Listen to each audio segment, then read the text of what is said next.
여러분 안녕하십니까, 캡틴 JK입니다. 오늘은 한국 조종사 생활 그리고 중국의 조종사 생활 이 모두를 경험해본 걸 바탕으로 해서 두 곳에서의 비행과 전반적인 비교를 한번 해보려 합니다. 흔히 생각하시길 중국에서의 비행이 한국에서의 비행보다 무조건 좋지 않다라고 생각들을 하실 텐데 과연 그럴지 힌트만 좀 드리면 좋은 점과 나쁜 점이 거의 반반 정도 됩니다. 그럼 어느 곳이 어떻게 좋고 또 나쁜 점들은 무엇인지 지금부터 솔직하게 풀어보겠습니다. Let's go!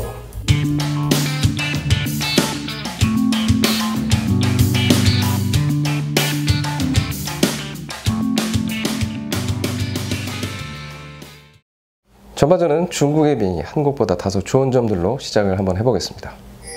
계약 조건. 한국 조종사가 한국 항공사에서 비행을 할 때는 모두 다 정규직입니다. 물론 60세 이후에 비행을 연장할 때는 계약직이 대부분이지만 일반적으로 그렇다는 얘기입니다. 그리고 한 달에 오프가 보통 적게는 8일에서 많게는 12, 13일 혹은 그 이상이 될 때도 있죠. 물론 비행 나가서 외국에서 체류하는 것 빼고 한국에서 쉬는 날을 말합니다. 반면 중국에서 모든 외국인 조종사는 100% 계약직 조종사입니다. 에이전시를 통해서 계약을 하게 되고 계약 조건이 여러 가지 있습니다. 2주 비행하고 2주 쉬고 한 달에 열흘 오프, 한 달에 8일 오프 등등 다양합니다. 아무래도 중국에서 비행을 많이 하고 한국에서 휴가를 적게 쓸수록 당연히 급여는 많아지겠죠. 예전에 제가 있을 경우에 계약 조건은 한 달에 11일이 보장되는 계약이었습니다. 그럼 중국에 있는 20일 동안 비행을 한다는 거죠? 이게 가능할까요?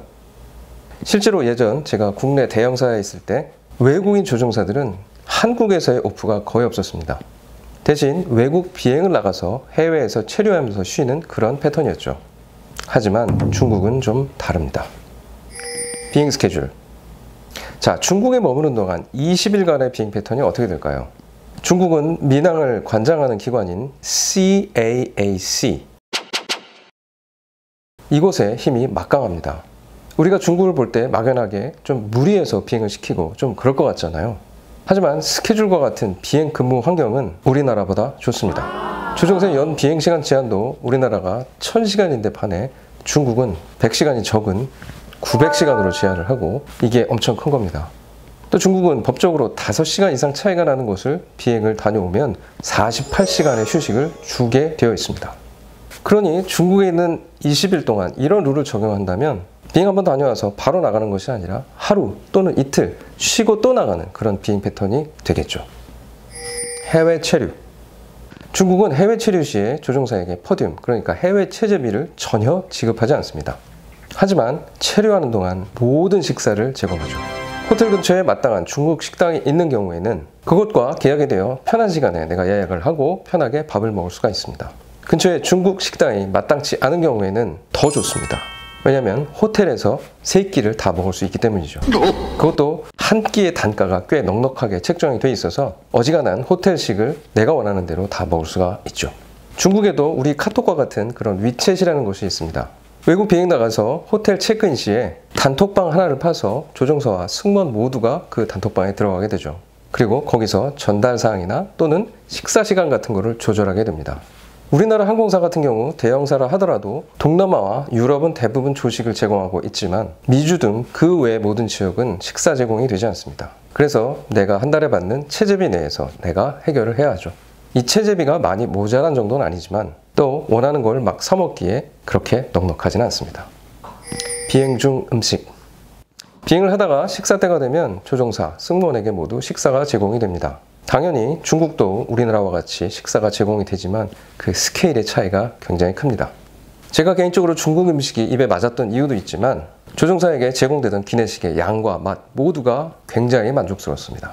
특히 중국의 국내선을 할 때는 백반과 3찬이 나오는데 역시 맛과 양이 훌륭했고 국제선의 경우에는 양식과 중식으로 나뉘어 나오는데 이 클래스가 거의 퍼스트 클래스급에 가까운 식사가 제공이 되죠. 또 중간중간에 스낵이나 과일 등 디저트들도 많이 제공을 하고 있습니다. 보통은 양식을 외국인 기장들에게 그리고 중식을 함께 비행하는 중국인 부기장에게 제공을 하지만 저는 중식이 너무 맛있어서 늘 중국 부기장에게 네가 양식 먹어, 오케이? 라고 했었던 중국 비행의 꽃이자 장점의 마지막인 뭘까요? 네, 급여입니다. 약 2015년경부터 코로나 이전까지 국내의 많은 기장님들이 중국행 비행기를 탔던 가장 큰 이유였습니다. 저는 비교적 늦은 2018년 초에 중국을 갔고 그 당시 저는 대형기인 에어버스 330을 기장으로 6년째 타고 있었습니다. 저는 분위기가 다른 회사에서 비행을 하고 싶어 옮기게 되었지만 급여 무시할 수 없었죠. 실수령의 기준으로 제가 갔던 중국의 항공사는 한국에서 받던 급여의 3배가 넘었으니까 말이죠. 중국이 정말 힘들다 해도 그 월급날만큼은 모두가 해맑게 웃던 기억이 납니다. 코로나를 기점으로 이런저런 기준들이 많이 바뀌었고 또 이전만큼은 아니지만 여전히 중국은 외국인 기장들에게 많은 급여를 지급하고 있습니다. 훈련과 심사. 자, 그럼 이제 슬슬 중국 비행이 한국보다 힘든 것들을 한번 들어가 볼까요? 아까 중국의 비행 환경이 좋다고 말씀을 드렸죠. 하지만 어디까지나 그건 평상의 비행을 말씀드린 겁니다. 세계 어디든 조종사는 매 6개월마다 모의 비행 장치인 시뮬레이터 훈련과 심사를 통과해야만 계속 비행을 이어나갈 수가 있죠. 그거에 추가로 1년에 한 번씩 실제 비행기에서 심사를 또 통과를 해야 합니다. 중국 비행의 활용 정점은 실비행 심사보다도 매 6개월마다 실시하는 시뮬레이터 체크입니다.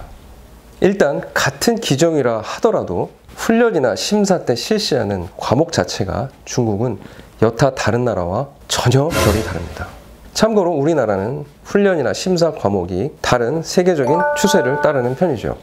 하지만 중국은 상상을 초월하는 비정상 상황들이 많이 주어지고 또 그걸 심사까지 하고 있습니다. 아니, 다양하게 경험해보는 게 좋은 거 아니야? 라고 반문하시겠지만 그게 단지 경험에 그치지 않는 게 문제죠. 더군다나 제한된 시간에 그 수많은 비정상 상황을 다 해볼 수도 없을 뿐더러 중요성과 일어날 확률까지 모두를 생각해 본다면 과연 그런 과목들을 훈련 또는 심사까지 한다는 게 합리적인지 의구심이 들기도 합니다. 아무튼 그러다 보니 전 세계에서 온 조종사들이 중국에서 6개월마다 받는 심리적 압박은 대단합니다. 여기서 더욱 최악인 환경은 뭐냐면 중국은 그 CAAC의 규정으로 시뮬레이터 심사에서 단 1회만 탈락을 하더라도 그 순간 바로 부기장으로 강등이 됩니다. 더구나 탈락할 확률도 우리나라나 다른 여타의 어떤 국가와는 비교가 안 될 정도로 훨씬 높습니다. 참고로 우리나라는 탈락이 될 확률이 적을 뿐더러 탈락이 된다 하더라도 얼마 후에 재심사가 실시가 되고 그 재심사에서마저 탈락을 한다면 그때 회사에서는 자격심의라는 걸 들어가게 되죠. 그 회의에서 해당 조종사의 거취를 결정하게 됩니다. 어쨌든 이렇게 기장을 부기장으로 강등시키는 나라는 중국이 유일합니다. 더군다나 외국인 조종사들은 계약직이다 보니 훈련이나 심사에서 연속적으로 탈락이 될 경우에는 최악의 경우 훈련 중지를 넘어 바로 계약 해지가 되기도 합니다. 잘리는 거죠. 표현이 너무 과격한가? 신체 검사. 중국 비행의 2대 스트레스가 바로 이 신체 검사입니다. 원래 항공 신체 검사는 다소 까다로운 게 사실이지만 중국은 어나더 레벨입니다. 똑같은 항목을 보더라도 중국의 병원에서는 엄청나게 까다롭게 판정을 내리고 무엇보다 기준 자체가 우리나라나 다른 여타의 국가들보다 훨씬 높습니다. 눈만 해도 우리나라는 시력, 안압, 그리고 시야 검사 등을 하고 있지만 중국은 매번 안과 전문의가 제 바로 옆에 붙어서 후레쉬로 눈알을 뒤집어 까고 이런저런 요소를 면밀히 보고 조금이라도 부적합하면 바로 비행 정지를 때립니다. 혈액 검사나 기타 심혈관계 검사들도 굉장히 까다롭게 진행을 하고 또한 신체 검사의 주기도 현재 우리나라와는 다른데요. 만 40세가 넘는 경우 중국에서는 6개월에 한 번씩 신체 검사를 실시합니다. 우리나라는 1년에 한 번 받으면 됩니다. 비행 환경. 아까 분명 비행 환경을 좋다고 했는데? 자, 지금 말씀드리는 건 스케줄의 불안정과 지연에 대한 이야기입니다. 딜레이. 중국에는 워낙 많은 국내선 비행이 있고 또 지연이 너무나 당연시 여겨져서 3, 40분 정도의 지연은 너무 흔한 케이스라 그 누구도 불만을 표시하지 않습니다. 특히나 기상이 매우 좋지 못한 여름철 중국 국내선은 마치 비행의 지옥과도 같습니다. 한번 잘못 걸리면 몇 시간씩 공항에 붙잡혀 있게 되죠. 또한 상세한 안내가 없다 보니 도대체 내가 몇 번째고 얼마나 더 지연이 될지 모른 채 기다리는 때가 다반사죠. 그렇게 지연이 일상화가 되다 보니 중국 항공사의 대부분은 우리나라나 다른 나라와 같이 한 달치 스케줄을 배포하지 않습니다. 의미가 없으니까요. 배포한들 뭐합니까? 너무 자주 바뀌는데.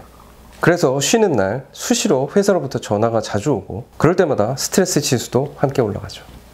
외국인 기장이라고 해서 해외 비행을 많이 보낼 것 같지만 그게 또 그렇지도 않습니다. 심지어 장거리 기종인 330이나 787의 외국인 조종사들조차 보통 한 달에 한 번, 많으면 2번의 해외 비행을 가게 되고 나머지는 다 중국 국내선 비행을 합니다.